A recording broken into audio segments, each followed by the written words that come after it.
ಮಹಾರಾಷ್ಟ್ರದಲ್ಲಿ ನಕಲಿ ಪನೀರಿಗೆ complete ban ಮಾಡಲಾಗಿದೆ.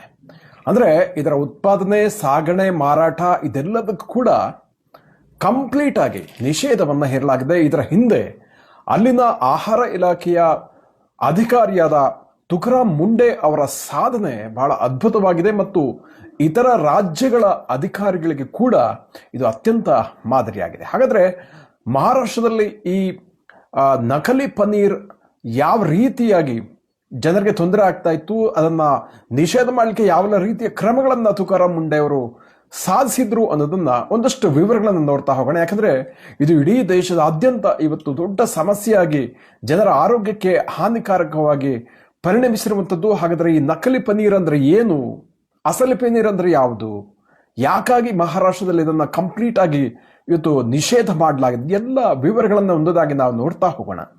ನೋಡಿ, ಮಹಾರಾಷ್ಟ್ರ ಸರ್ಕಾರದ ಆಹಾರ ಮತ್ತು ಔಷಧಿ ಆಡಳಿತ FDA ಆಯುಕ್ತರಾದ ತುಕಾರಾಮ್ ಮುಂಡೆ ಅವರು ಈ ಒಂದು ಕ್ರಾಂತಿಕಾರಕವಾದಂತಹ ನಿರ್ಧಾರವನ್ನು ತೆಗೆದುಕೊಂಡಿದ್ದಾರೆ.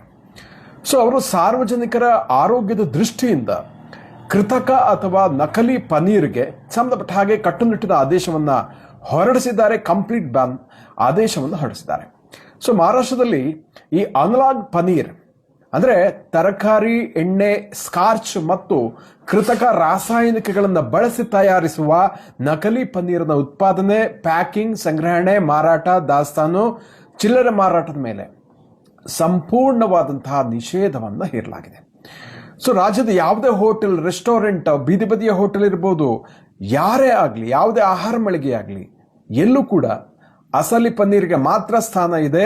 ಈ ನಕಲಿ ಅನಲಾಗ್ ಪನ್ನೀರನ್ನ ಬಳಸುವುದನ್ನು ಕಂಪ್ಲೀಟ್ ಆಗಿ ಬ್ಯಾನ್ ಮಾಡಿದ್ದಾರೆ.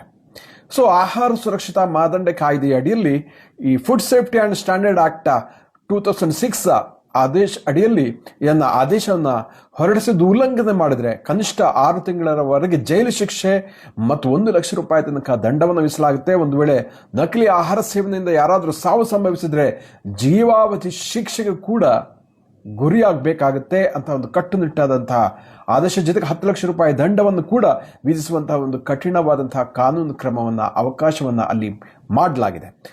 ಫೇಕ್ ಪನ್ನೀರ್ ನಿಷೇಧವನ್ನ ಹೇಗೆ ಜಾರಿಗೆ ತರ್ತಾರೆ? FDA ಏನ್ ಮಾಡಿತ್ತು ಅಂದ್ರೆ ತುಂಬಾ ಹೋಮ್ವರ್ಕ್ ಮಾಡಿತ್ತು. ಈ ತುಕಾರಾಮ್ ಮುಂಡೆ ಅವರ ನೇತೃತ್ವದಲ್ಲಿ ಒಂದು ಟೀಮ್ ರೆಡಿ ಆಗಿತ್ತು ಮತ್ತು ಎಲ್ಲ ಕಡೆ ಬಹಳ ಒಂದು ತನಿಖೆ ಮಾಡಿತ್ತು, ವಿಚಾರಣೆ ಮಾಡಿತ್ತು. ಪನ್ನೀರ್ ಮಾದರಿಗಳನ್ನು ಸಂಗ್ರಹಿಸಿ ಲ್ಯಾಬಲ್ಲಿ ಅದನ್ನು ಚೆಕ್ ಮಾಡಲಾಗಿತ್ತು. ಆವಾಗ ಬಹಳ ಆಘಾತಕಾರಿ ಅಂಶಗಳು ಬಯಲಾಗಿತ್ತು. 35% ಹೆಚ್ಚು ಮಾದರಿಗಳು ಕಳಪೆಯಾಗಿರುವುದು ಮತ್ತು ಅಸುರಕ್ಷಿತವಾಗಿರುವಂಥದ್ದು ಪತ್ತೆಯಾಗುತ್ತೆ. ಹಾಲಿನ ಕೊಬ್ಬಿನ ಬದಲು ಹಾನಿಕಾರಕ ಸಸ್ಯಜನ್ಯ ಕೊಬ್ಬು, ಪಾಮ್ ಆಯಿಲ್ ಇತ್ಯಾದಿ ರಾಸಾಯನಿಕಗಳನ್ನು ಬಳಸಿರುವಂಥದ್ದು ಪ್ರಯೋಗಾಲಯದ ಪರೀಕ್ಷೆಗಳಲ್ಲಿ ದೃಢಪಡುತ್ತೆ. ಈ ಬಗ್ಗೆ ಇದರಿಂದ ಸಾರ್ವಜನಿಕರ ಆರೋಗ್ಯಕ್ಕೆ ಉಂಟಾಗ್ತಾ ಇರುವಂತಹ ಒಂದು ಗಂಭೀರ ಅಪಾಯವನ್ನು ಪರಿಗಣಿಸಿ ಜುಲೈ 30ರಂದು ಆಹಾರ ಸುರಕ್ಷತಾ ಆಯುಕ್ತರಾದ ತುಕಾರಾಮ್ ಮುಂಡೆ ಅವರ ನೇತೃತ್ವದಲ್ಲಿ ಈ ಅಧಿಕೃತ ಆದೇಶವನ್ನು ಹೊರಡಿಸಲಾಯಿತು. ಕೇವಲ ಆದೇಶಕ್ಕೆ ಅವರು ಸೀಮಿತರಾಗಲಿಲ್ಲ. ರಾಜ್ಯಾದ್ಯಂತ ವಿಶೇಷ ತಪಾಸಣಾ ಅಭಿಯಾನವನ್ನು ಆರಂಭಿಸಿದ್ರು. FDA ಅಧಿಕಾರಿಗಳ ತಂಡವು ಉತ್ಪಾದನಾ ಘಟಕಗಳು, ಗೋದಾಮುಗಳು, ಮಾರುಕಟ್ಟೆಗಳ ಮೇಲೆ ದಿಢೀರ್ ದಾಳಿ ನಡೆಸಿ ನಕಲಿ ಪನ್ನೀರ್ ಮತ್ತು ಅದರ ತಯಾರಿಕೆ ಬಳಸುವ ಕೃತಕ ವಸ್ತುಗಳನ್ನು ಜಪ್ತಿ ಮಾಡಿದ್ರು. ಈ ರೀತಿಯಾಗಿ ಅಹೋರಾತ್ರಿಯಾಗಿ ಕಾರ್ಯಾಚರಣೆಯನ್ನು ನಡೆಸಿದ್ರು. ಇದರ ಇಂಪ್ಯಾಕ್ಟ್ ಇವತ್ತಲ್ಲಿ ಕಾಣಿಸ್ತಾ ಇದೆ. ಹಾಗಾದ್ರೆ ಏನಿದು ಅನಲಾಗ್ ಪನ್ನೀರ್ ಅಂತ ನೋಡಿದ್ರೆ, ಅನಲಾಗ್ ಪನ್ನೀರ್ ಅಂದ್ರೆ ಅಸಲಿ ಹಾಲಿನಿಂದ ತಯಾರಿಸಲಾದನ್ನ ದನ ಅಥವಾ ಎಮ್ಮೆ ಹಾಲಿನಲ್ಲಿ ಇರಲ್ಲ, ಸಂಪೂರ್ಣವಾಗಿ ಕೃತಕ ಮತ್ತು ನಕಲಿ ಪದಾರ್ಥಗಳಿಂದ ತಯಾರಿಸಲಾಗುವ ಒಂದು ಪರ್ಯಾಯ ಉತ್ಪನ್ನ, ಬದಲಿ ಉತ್ಪನ್ನ. ಇದನ್ನು ನಕಲಿ ಪನ್ನೀರ್ ಅಥವಾ ಕೃತಕ ಪನ್ನೀರ್ ಅಂತ ಕರೀತಾರೆ. ಸಾಮಾನ್ಯವಾಗಿ ಅಸಲಿ ಪನ್ನೀರನ್ನ ಹಾಲನ್ನು ಹೆಪ್ಪುಗಟ್ಟಿಸಿ ತಯಾರಿಸ್ತಾರೆ. ಆದರೆ ಈ ಅನಲಾಗ್ ಪನ್ನೀರನ್ನ ಮಾರುಕಟ್ಟೆಯಲ್ಲಿ ಅಸಲಿ ಪನ್ನೀರ್ದಂತೆ ಬಿಂಬಿಸಿ ಕಡಿಮೆ ಖರ್ಚಿನಲ್ಲಿ ಹೆಚ್ಚು ಲಾಭ ಗಳಿಸುವ ಒಂದು ಉದ್ದೇಶದಿಂದ ರಾಸಾಯನಿಕಗಳ ಮೂಲಕ ತಯಾರಿಸುತ್ತಾರೆ. ಅಸಲು ಈ ಒಂದು ಅನಲಾಗ್ ಪನ್ನೀರ್ನಲ್ಲಿ ಏನೆಲ್ಲ ಇರುತ್ತೆ? ಸಸ್ಯಜನ್ಯ ಎಣ್ಣೆಗಳು, ಪಾಮ್ ಆಯಿಲ್ ಇತ್ಯಾದಿ ಇರ್ಬೋದು, ಕೊಬ್ಬು ಇರುತ್ತೆ. ಹಾಲಿನ ಕೊಬ್ಬಿನ ಬದಲು ಅಗ್ಗದ ಪಾಮ್ ಆಯಿಲ್ ಬಳಸ್ತಾರೆ. ಇತರ ಸಸ್ಯಜನ್ಯ ಎಣ್ಣೆಗಳನ್ನು ಬಳಸ್ತಾರೆ. ಪಿಷ್ಟ, ಪನ್ನೀರ್ ಗಟ್ಟಿಯಾಗಲಿಕ್ಕೆ, ತೇವಾಂಶ ಹಿಡಿದಿಟ್ಕೊಳ್ಳಿಕ್ಕೆ ಈ ಟಾಪಿಯೋಕಾ ಅಥವಾ ಆಲೂಗಡ್ಡೆ ಸ್ಕಾರ್ಚ್ ಅನ್ನು ಸೇರಿಸ್ತಾರೆ. ಆಮೇಲೆ ಇದಕ್ಕೆ ಕೆಲವೊಂದು ಮಿಶ್ರಣ ಮಾಡ್ತಾರೆ, ರಾಸಾಯನಿಕಗಳು, ಸ್ಟೆಬಿಲೈಸರ್ನ ಯೂಸ್ ಮಾಡ್ತಾರೆ. ಎಣ್ಣೆ ಮತ್ತು ನೀರು ಬೇರ್ಪಡದಂತೆ ತಡಿಲಿಕ್ಕೆ ರಾಸಾಯನಿಕ ಸ್ಟೆಬಿಲೈಸರ್ಗಳನ್ನು ಯೂಸ್ ಮಾಡ್ತಾರೆ. ಇದೆಲ್ಲ ಆರೋಗ್ಯದ ಮೇಲೆ ದುಷ್ಪರಿಣಾಮ ಬೀರುತ್ತೆ ಅನ್ನುವಂಥದ್ದು. ಅಂದರೆ ಅಪಾಯಕಾರಿ ಕೊಬ್ಬು ಶರೀರದಲ್ಲಿ ಸಂಗ್ರಹ ಆಗುತ್ತೆ ಇದನ್ನು ನಿರಂತರವಾಗಿ ಸೇವನೆ ಮಾಡಿದರೆ. ಇದು ಹೃದಯದ ಕಾಯಿಲೆಗೆ, ಜೀರ್ಣಾಂಗ ಸಮಸ್ಯೆಗಳಿಗೆ ಕಾರಣ ಆಗ್ಬೋದು ಅಂತ ತನಿಖೆಯಲ್ಲಿ ದೃಢಪಟ್ಟಿರುವಂಥದ್ದು. ಸೊ ಹಾಗಾಗಿ ಈ ಒಂದು ಕೃತಕ ಪನೀರ್ ಅಥವಾ ಅನ್ಲಾಕ್ ಪನೀರನ್ನು ನಿಷೇಧಿಸುವಂತಹ ಒಂದು ಕ್ರಮಕ್ಕೆ ಅಲ್ಲಿನ ಸರ್ಕಾರ ಮುಂದಾಗಿರುವಂಥದ್ದು.